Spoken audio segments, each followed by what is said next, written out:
The bartender refused to serve a couple simply because of their skin color, not knowing they were his regular customers. Michael was ready to forgive many things, but not this. What he did next will surprise even the most seasoned. But let's start from the very beginning. Michael walked up to the bar in the heart of the city, breathing in the familiar scent of coffee and fresh drinks.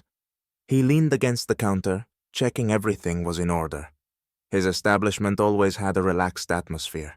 Locals came for cocktails, friends, and calm conversations. It wasn't just a bar, it was a place of inclusivity and openness for all. His business was thriving, and Michael was proud of that.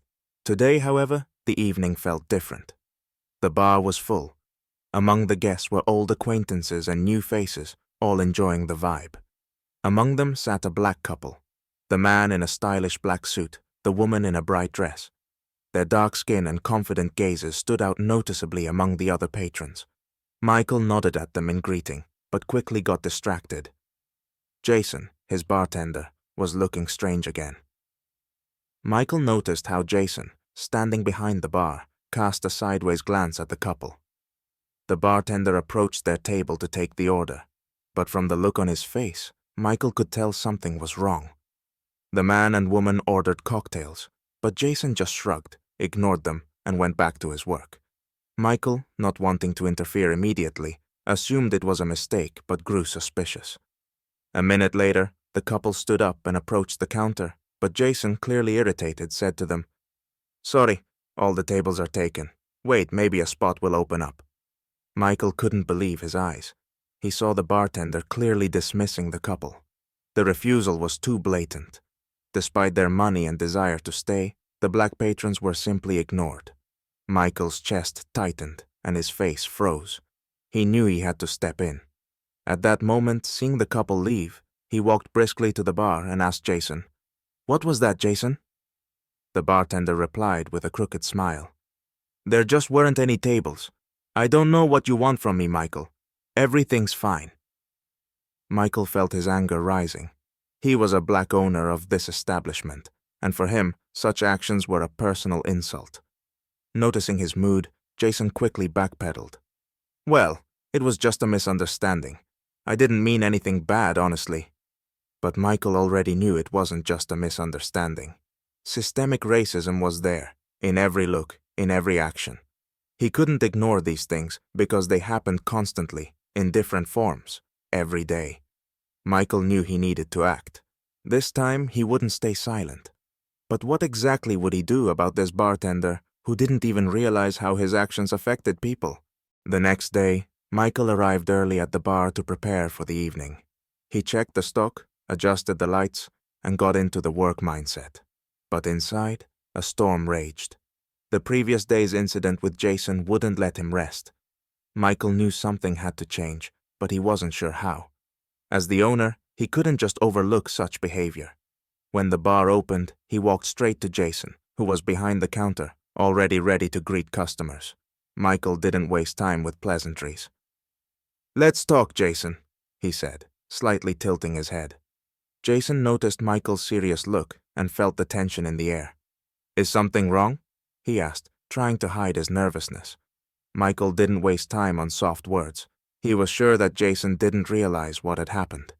"Do you remember the couple who came in yesterday, the man and woman?" Michael asked, standing opposite the bartender. "You ignored them. You refused to serve them." Jason froze. His face lost its previous confidence.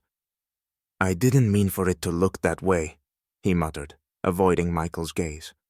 "I thought there were just no seats. Well," Michael cut him off. "You didn't think there were no seats. You knew you couldn't serve them because they're black. I saw how you looked at them. Don't lie to me, Jason." The bartender fell silent. Michael wasn't stupid. He saw it all. The bartender clearly didn't want to serve the couple simply because of their skin color. It was evident even without words. Michael took a step forward, angry, but keeping his composure. "You've worked here long enough to know that in this bar, there's no place for racism," he said firmly. "You were wrong, and you need to realize that." Jason closed his eyes but said nothing.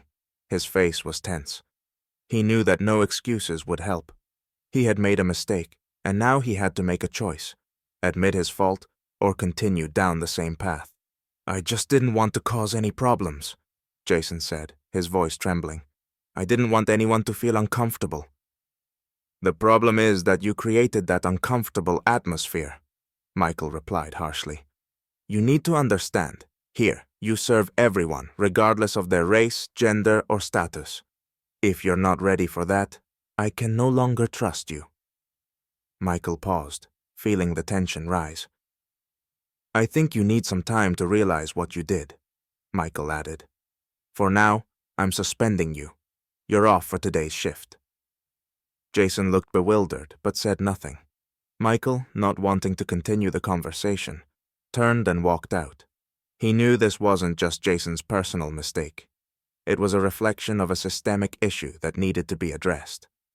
But his plan wasn't simple. He knew that if he didn't act decisively, such incidents would happen more often. The bar he built had to be a place where respect and equality weren't just words, but principles. The next morning, reflecting on the situation, Michael realized that if he wanted the bar to become a real example of inclusivity, he needed to act on a higher level. So Michael made a decision. He wouldn't just suspend Jason. He would teach him and the other staff how to combat bias. This was the beginning of his new approach.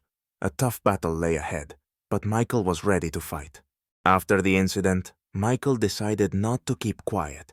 He recorded a video where he openly spoke about racism in his bar. In it, he not only condemned the bartender's actions, but also called for a fight against discrimination. "Yesterday, a couple was refused service in my bar because of their skin color. I won't stay silent. This needs to change." Michael posted the video with the hashtag #equalservice, and it quickly went viral. Journalists, activists, and ordinary people began discussing the case on social media, showing support for Michael and his bar. Soon, the media reached out for an interview, and Michael spoke about his fight against racism in public spaces. Jason, not expecting such a backlash, began to justify himself online, but he understood he couldn't escape responsibility. Michael held an open meeting at the bar, inviting people who had faced discrimination. Jason, nervous, attended the meeting and publicly apologized, acknowledging his mistakes. This was the first step toward change. Michael knew there was still much work to do, but the public reaction had already made this moment a turning point. The day after the meeting, Michael couldn't stop thinking about what had happened. His bar had become the center of discussion, and his decision to suspend Jason had paid off. He kept working, but now with a new purpose. Not just to run the bar, but to use it as a platform to fight racism. Michael invited other bartenders and staff to a training on inclusivity and fighting bias. He also created a program where monthly events would focus on diversity and equality. Michael understood that only by doing this could he change the atmosphere in his bar, making it a safe and open place for all. Meanwhile, Jason, gradually understanding his role in the situation, continued working at the bar, but now his attitude had changed. He actively participated in the training, asked questions, and learned from his colleagues. He realized that true growth begins with acknowledging one's mistakes.